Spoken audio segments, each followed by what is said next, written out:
શ્રમિકોના પડતર પ્રશ્નના ઉકેલ અર્થે ભારતીય મજદૂર સંઘ દ્વારા કલેક્ટર કચેરી ખાતે ધરણા યોજી આવેદનપત્ર પાઠવ્યું। ભારતીય મજદૂર સંઘના નેજા હેઠળ આવતા યુનિયનમાં આશા વર્કર્સ, આંગણવાડી, એસટી વિભાગ, મહાનગરપાલિકા, જીએમબી સહિતની કચેરીના કર્મચારીઓના પડતર પ્રશ્નને લઈ કેન્દ્ર સરકાર અને રાજ્ય સરકારમાં રજૂઆત કરવામાં આવી હતી। તેમ છતાં શ્રમિકોના પ્રશ્નો બજેટમાં સમાવેશ ન કર્યો હોવાના વિરોધમાં કલેક્ટર કચેરી ખાતે ધરણા યોજી શ્રમિકોના પ્રશ્નના નિરાકરણ માટે કલેક્ટર કચેરી ખાતે આવેદનપત્ર પાઠવવામાં આવ્યું હતું।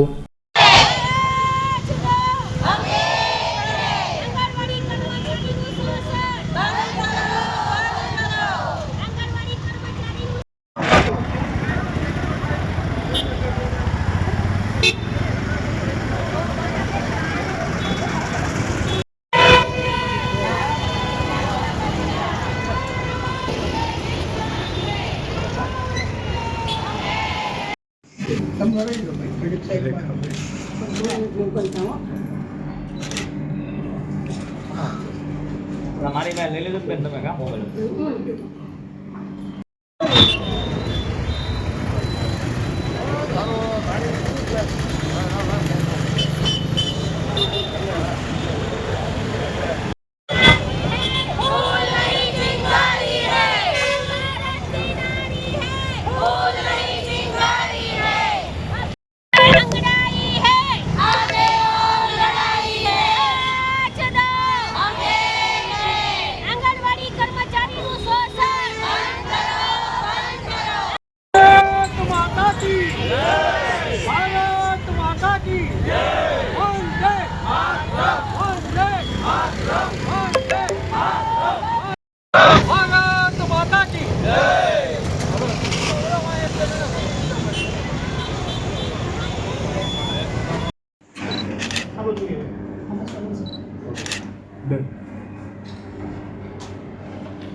તમારું નામ પહેલા? મારું નામ પટેલ ગિરીશ કુમાર લાલજીભાઈ, ભારતીય મજદૂર સંઘ ગુજરાત પ્રાંતમાં પ્રાંત મહામંત્રીની જવાબદારી।